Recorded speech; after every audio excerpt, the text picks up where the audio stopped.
Hai, jumpa lagi bersama saya Bastian Sebo. Teman-teman, kali ini saya mau mengkritisi atau memberikan reaksi saya terhadap salah satu YouTuber dari Malaysia. Dan sebelumnya itu saya pernah mengkritisi salah satu YouTuber dari Malaysia juga. Karena bulan yang lalu itu ada polemik mengenai Perdana Menteri Malaysia waktu dia melakukan kunjungan ke Indonesia. Perdana Menteri dari Malaysia ini sempat meminta kesepakatan atau meminta dukungan kepada Presiden Republik Indonesia Pak Jokowi untuk membantu mengangkat atau menyetujui bahasa Melayu untuk dijadikan bahasa resmi ASEAN. Tetapi reaksi yang sangat keras itu muncul dari Menteri Pendidikan kita Pak Nadiem, yang pada waktu itu beliau menolak, beliau lebih mengusulkan agar bahasa Indonesia yang seharusnya dijadikan bahasa resmi ASEAN. Dan saya pernah membuat video kritikan untuk salah satu YouTuber dari Malaysia ini, karena di dalam videonya dia mengatakan bahwa Menteri Pendidikan kita Pak Nadiem itu tidak paham. Nah, di kali ini saya mau mengkritisi lagi salah satu YouTuber asal Malaysia. Saya tidak tahu namanya ya teman-teman, tetapi dari channel YouTube-nya yaitu Avenda. Di situ ada salah satu video dan ada video-video sebelumnya dia mengangkat tentang sejarah peradaban Melayu yang ada di Indonesia. Dan itu selalu bersinggungan dengan Indonesia, ya. Dan kali ini ada video terbaru dari Avenda ini. Dia membuat judul 3 Maret ya, mungkin 3 Maret ya. 3 Maret tragedi runtuhnya Kesultanan Melayu di Indonesia. Dan dalam video ini teman-teman, dia menceritakan mengenai tragedi pembunuhan raja-raja Melayu atau sultan-sultan Melayu yang ada di Sumatera yang terjadi di tahun 1946. Oke, bagus ya kalau memang dia menceritakan atau mengangkat sejarah ini. Artinya dia hendak menceritakan sejarah. Yang namanya sejarah ya sejarah. Kita anggap itu sebagai edukasi.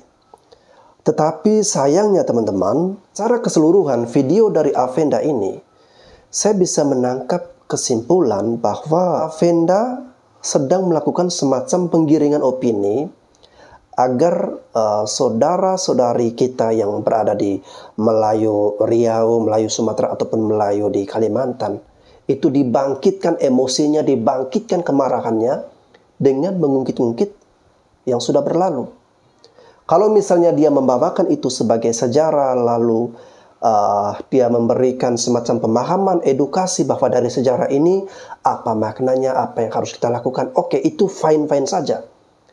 Tetapi Avenda ini dia tidak melakukan hal itu. Yang saya tangkap adalah kesannya Avenda menceritakan sejarah tentang pembantaian atau pembunuhan raja-raja Melayu pada tahun 1946 yang terjadi di tanah Sumatera. Itu hanya mau menyampaikan sejarah yang mau menyudutkan Indonesia, menjurus pada kesalahan atau titik hitam dari negara kita ya. Saya tidak menyangkal ya tentang sejarah itu. Sejarah itu memang benar adanya. Tetapi gaya penyampaian yang disampaikan oleh Avenda ini yang saya kritisi.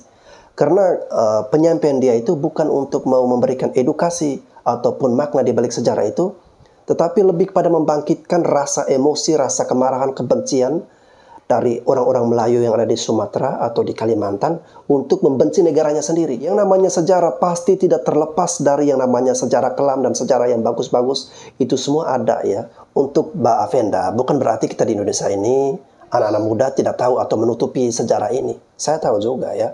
Kalau di artikel itu kan banyak ditulis oleh sejarawan-sejarawan Indonesia yang menulis artikel-artikel mengenai kronologis ataupun sejarah pembantaian ataupun pembunuhan terhadap sultan-sultan Melayu yang ada di Sumatera. Dan terus terang teman-teman, ketika saya membaca mengenai sejarah pembunuhan sultan-sultan di Sumatera ini, itu saya secara pribadi saya tidak sanggup ya. Tidak sanggup untuk membacanya sampai habis karena benar-benar sadis, benar-benar kejam dan benar-benar bengis ya. Dan saya sendiri pun tercekat ya dengan sejarah ini karena antara di dalam bangsa kita sendiri itu kita saling membunuh saudara-saudari kita. Secara kemanusiaan, merasa miris, merasa prihatin, merasa geram, merasa kenapa ini harus terjadi. Namun teman-teman, semuanya itu adalah masa lalu, semuanya itu adalah sejarah. Kita harus mengakui bahwa kita mempunyai sejarah yang kelam, ya. Tetapi dengan sejarah itu, bukan berarti kita ungkit-ungkit terus dijadikan permusuhan atau dijadikan saling lagi membenci antara kita sama anak bangsa. Dengan adanya sejarah mengenai pembunuhan terhadap sultan-sultan di Melayu, kita belajar bagaimana agar peristiwa ini bisa dijadikan pelajaran, agar ke depan itu kita tidak lagi terjadi peristiwa seperti ini. Saya secara pribadi menyayangkan apa yang disampaikan oleh Afenda ini melalui sejarah yang dia tuturkan. Entah dia ambil sejarah itu dari artikel mana, dia bacakan, tetapi di kesimpulan akhir, dia tidak ada menyatakan bagaimana sejarah ini bisa dijadikan pembelajaran, bisa dijadikan bagaimana ke depannya kita bersikap. Oke, daripada saya berpanjang kata, mending teman-teman bisa menilai sendiri. Ini adalah kesimpulan yang dari Afenda sudah menceritakan dari awal sampai akhir. Ini adalah kesimpulan di akhir video dari Afenda ini. Mari kita sama-sama menyimak. Oleh sebab itu, pada pendapat saya, peristiwa pembunuhan hampir seluruh sultan-sultan Melayu dan kaum bangsawan serta kerabat bukan hanya satu revolusi sosial, sebaliknya satu cover-up oleh pihak tertentu yang menggunakan nama pejuang nasionalis kemerdekaan Indonesia untuk mendapatkan kekayaan raja-raja Melayu dan hasil mahsul negeri mereka serta menghapuskan kedaulatan dan keturunan raja-raja Melayu. Begitulah sedikit sebanyak peristiwa operasi terancang untuk menghapuskan kerajaan-kerajaan Melayu dan berdekatan dengannya. Atas sebab-sebab yang masih kurang jelas sehingga hari ini, sebenarnya tidak ada sebarang bukti yang boleh diberikan untuk menjelaskan peristiwa ini, kerana ia terang-terangan adalah serupa dengan penghapusan etnik. Jadi sampai sini sajalah video kali ini. Harap korang enjoy, dan kalau korang enjoy, please like, share dan subscribe. Thank you for watching. Assalamualaikum dan bye-bye.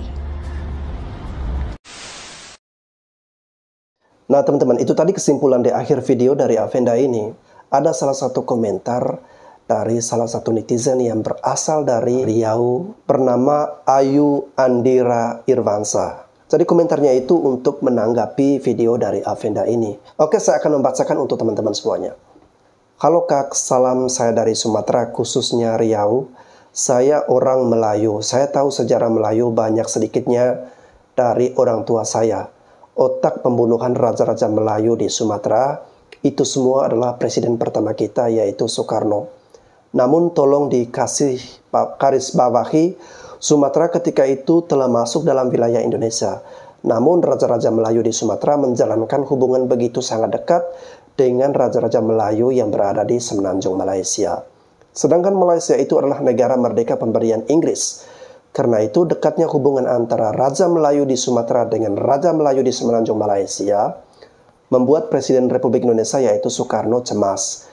Yang ditakutkan oleh Soekarno ketika itu, raja-raja Melayu yang berada di Sumatera ingin melakukan pemberontakan, ingin bergabung dengan raja-raja Melayu di semenanjung yaitu Malaysia. Yang terlintas di pikiran Presiden Soekarno hari itu, bagaimana caranya pemberontakan ini tidak terjadi hanya ada satu jalan, membunuh raja-raja Melayu dan seluruh keturunannya yang lebih condong kepada raja-raja Melayu yang berada di semenanjung Malaysia. Otomatis itu sebuah ancaman bagi Republik Indonesia. Saya sebagai orang Melayu terkadang bimbang. Kita bilang Soekarno itu jahat dan kejam. Tidak juga dari sebalik kekejaman Soekarno itu tersimpan cahaya dan begitu indah. Presiden Republik Indonesia Soekarno ingin menyatukan Nusantara ini, yaitu Indonesia, Malaysia, Brunei, menjadi satu negara yang kuat dan kokoh dan disegani oleh negara Barat. Bagaimana caranya Nusantara itu semakin kuat?